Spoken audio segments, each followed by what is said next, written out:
The Battle of Krakov, written by Denis Habolini, as read by the Nightmare Rider. Winter, 1098, outskirts of Krakov. The Kingdom of Poland's southwestern region was enraptured by winter. The province's sprawling lowlands were covered in thick blankets of snow, with gems of blinding white glittering under the morn's rising sun. A cold, howling wind danced amidst the frozen plains of the snaking roads of dirt, the uncontrollable element darting from a small forest to the east and flying towards the westernmost side of the faction's borders. Nothing escaped the sea's icy sceptre. Not a single bird chirped or took flight to the cloudless heavens, not a single deer or bear left its burrow and travelled the cold, harsh landscapes that belonged to the Polish people. It seemed as if the merciless weather reigned supreme over this region, encapsulating it in total silence and stopping the flow of time. Yet everything changed when two men brought war to the Kingdom of Poland. The duo stood up against a gentle hill that rose above the plains, giving them the perfect view of a proud, majestic city that held a stern vigil against winter's harsh grasp. They observed tall wooden fortifications with flags of white and red planted atop the wall walks and the square towers, a symbolic act of defiance and readiness to do battle against the invaders. Dozens of Polish warriors were positioned on the defence line, their angered, vengeful glares directed at the nearby enemy.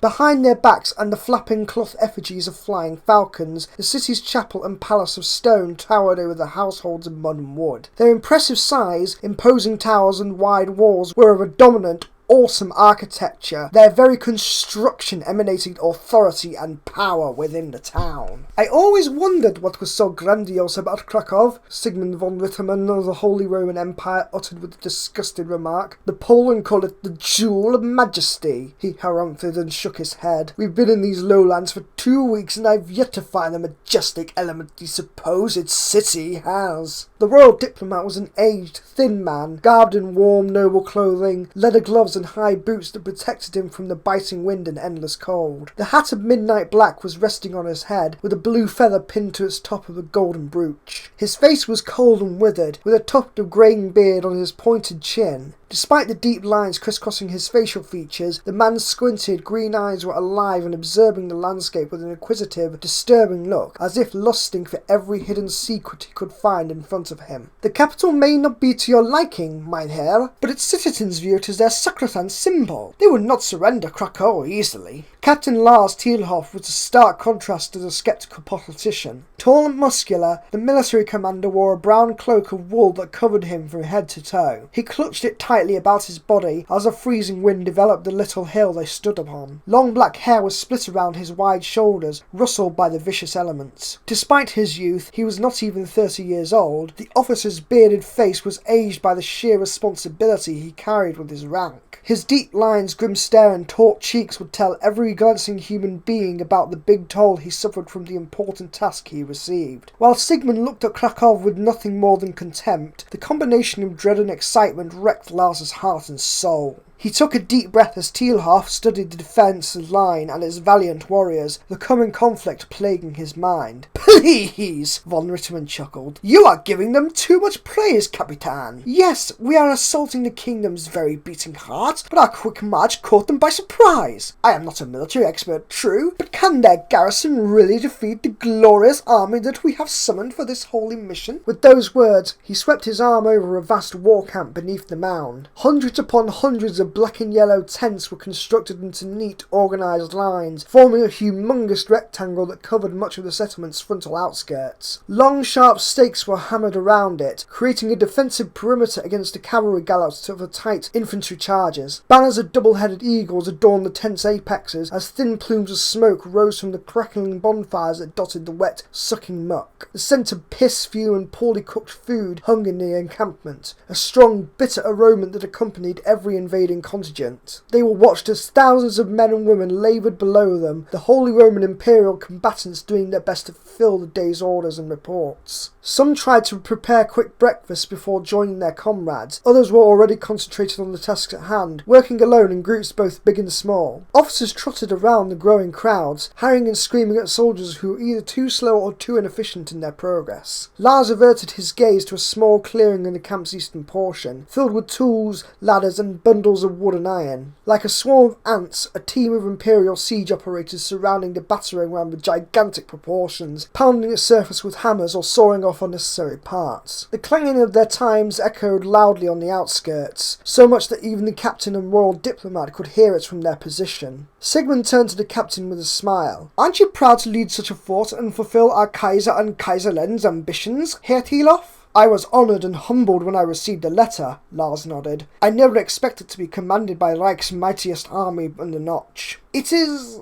a different challenge than my previous orders." "Oh? How so?" "It is easier to trust a guide of a few hundred men, Herr Litterman. Before our march towards Krakov, I led a small warband against Polish and Danish renegades near the borders of Prague and Nuremberg. For 3 years I scoured those hills and dense forests," he went on with a slight tone of nostalgia in his voice. "I shed a lot of blood for my country back then. I went and learnt many useful lessons in open skirmishes and battles. This is my very first siege on such a grand scale. I hope that my current knowledge of war shall lead us to triumph as we assault the city's walls." He finished and inhaled the cold air. "Do I sense fear in your voice, Captain?" Von Rittmann questioned the officer with a suspicious look. "Is it wrong to admit my fright before we commence our attack?" "Depends," the politician shrugged. "I can understand your reasons. This is your first major quest from the Reich's crown, after all. But know that it was me who recommended you to Heinrich and Ariana after nobility's casus belli was heard and acknowledged. The entire empire believes your skills and determination, Herr Thioff."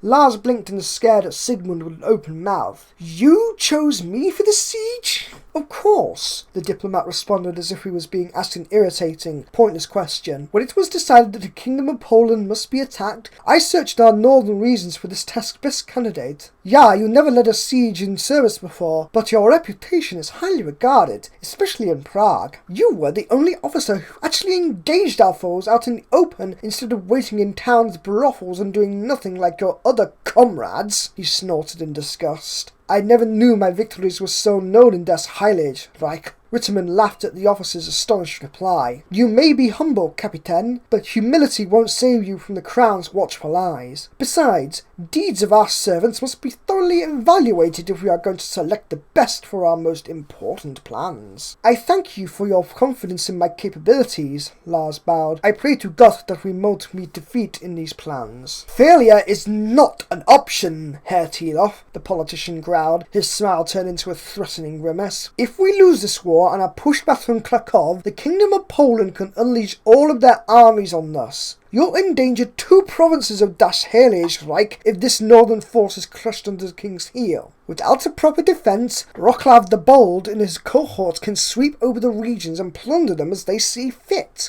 And I don't need to remind you of the consequences you'll suffer if the Crown hears of your disappointing missteps." The captain's body stiffened at Sigmund's intimidating tone. The conversation's friendly atmosphere evaporated in the blink of an eye. They stood against each other in silence, the officer's angered frown focused on von Rittermann's arrogant, belittling glare. "I do not like being threatened, mein Herr," the young commander sneered, the tension rising as he spoke. "I always do my utmost for Das Heilige Reich, even the royal orders that I have never received before. Ignoring our weaknesses and the foe's advantages, I would advise that you calm your tone, Captain," the diplomat interrupted with a raised hand. "You may think you are correct in this debate, but I am still the voice of our Kaiser und Kaiserin. My ire rises whenever less subjects tries to use their immature fury against me. I will not be irritated by the likes of you who should shut their mouth and listen to our God-given orders." His gloved hand's finger stabbing Thiloff's chest. "You will commence the siege as soon as everything is prepared for and ready to use against the Poland. You'll breach through the defences, slaughter these barbaric people, and plant the double-headed eagle atop the city's palace. I will hear no more talk of defeatism and praise to our enemy. They are another challenge to squash beneath our boots. Nothing more, nothing less." The venom behind the man's words surprised Lars, but he kept his composure as the politician talked. "Knowing the enemy is half the battle won," he countered calmly. "They might be of a different culture and traditions, but as far as I know, the Kingdom of Poland is large. Their Koenig and his people's accomplishments deserve respect and recognition." "Respect!" Respect? Sigmund almost shouted in pure disbelief. Recognition? You are a naive buffoon if you truly believe those words, he countered with a high-pitched laugh.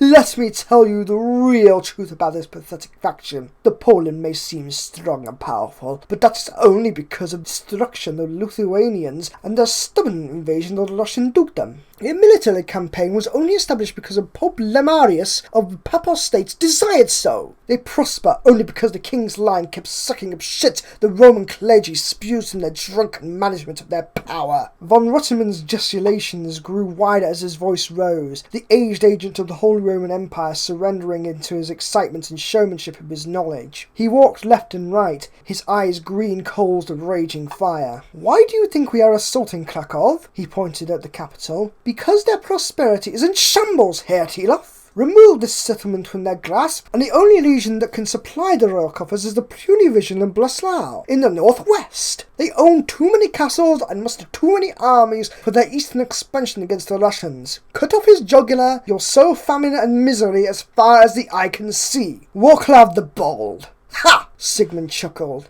Their liege lord may be efficient in waging wars, but his court is packed with hungry wolves. They bow and lick his feet when he stands in front of them, but as soon as his majesty leaves for another skirmish, they fight amongst each other and hope to gain the throne one day. And if he wouldn't be such an obedient dog to Lemarius, Warclav would never receive the amount of support and coin for his endeavours. You wouldn't believe how much florins and gliders he obtained from Rome after he obliterated Lithuania from written history. He took a frustrated breath as Lars stared at him in wonder. Despite the heated conversation, the captain was greatly impressed by the diplomat's understanding of their enemy's structure. To him, Sigmund spoke with clarity and confidence of learned, wizened scholar, a human being sacrificing their very life for these complex problems. As unlikable as von Ruttemann was to Tierhoff, his vast experience in these matters couldn't be denied. They do not deserve my respect when I compare my homeland's struggle to theirs, he said and looked to Krakov. Our beloved Reich has always been besieged by the problems from all sides. The Papal States are ready to excommunicate us at any moment. Every single border we own is endangered by our neighbours, and our courts are so huge it is almost impossible to control their loyalty and obedience. Napoleon found a laughably easy way to expand the large kingdom thanks to their fanaticism and superstition. Their people are riddled with blindness and fear over a simple flash of lightning, he spat. How can you respect a neighbour who is not willing to go their own way, who forces women, our world's anchor of success, inspiration and glory, into a role resembling a farmer's herd of cows? Turn them into slaves without questioning their morals? Nein, Terhiloff. The only time I'll ever acknowledge their experience is when they'll be remembered as those who were crushed by das Heilige Reich. A moment's of quietness fell upon the duo after von Rittemann's speech.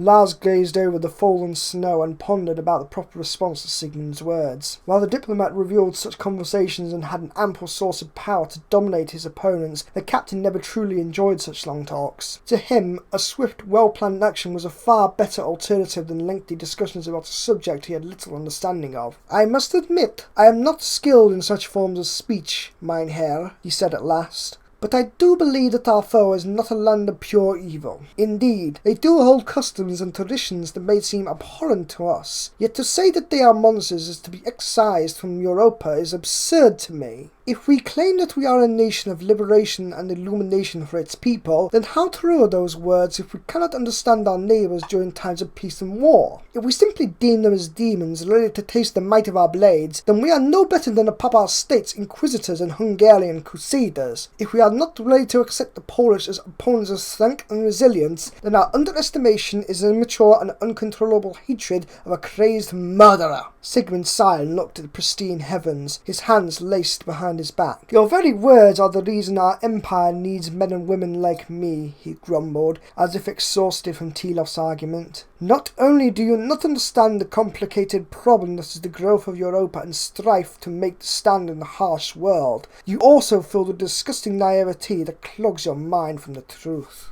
If what you said was true, then there would be no brutal wars, no merciless pillaging, no mass executions of war prisoners by the victors. Every faction would form stern alliances and unite together to combat the world's challenges. The Jews would not need to build ghettos and smuggle illegal weapons into their households to defend themselves from fanatical overlords and kings who lust for their gold. Herr Tehoff, many things would be simpler and solved with less bloodshed. But I am done with lecturing you for today. He went on and walked past the officer. The day is advancing and I have my documents to concentrate on and prepare Krakov for the official compliance of Das Heilige Reich's laws once the settlement's captured. I'm sure you have your own duties to attend to. I have, the captain nodded, sparing but a short, cold glance at the departing diplomat. We shall speak again tomorrow when me and my sergeants will talk about the upcoming siege. Von Rittmann didn't reply, leaving the commander watching a labouring army. Yet as he descended the gentle hill, he stopped in his tracks to turn back to the agitated leader. Think and believe what you will, he said, catching him by surprise, but you are still a servant of our glorious land and its crown.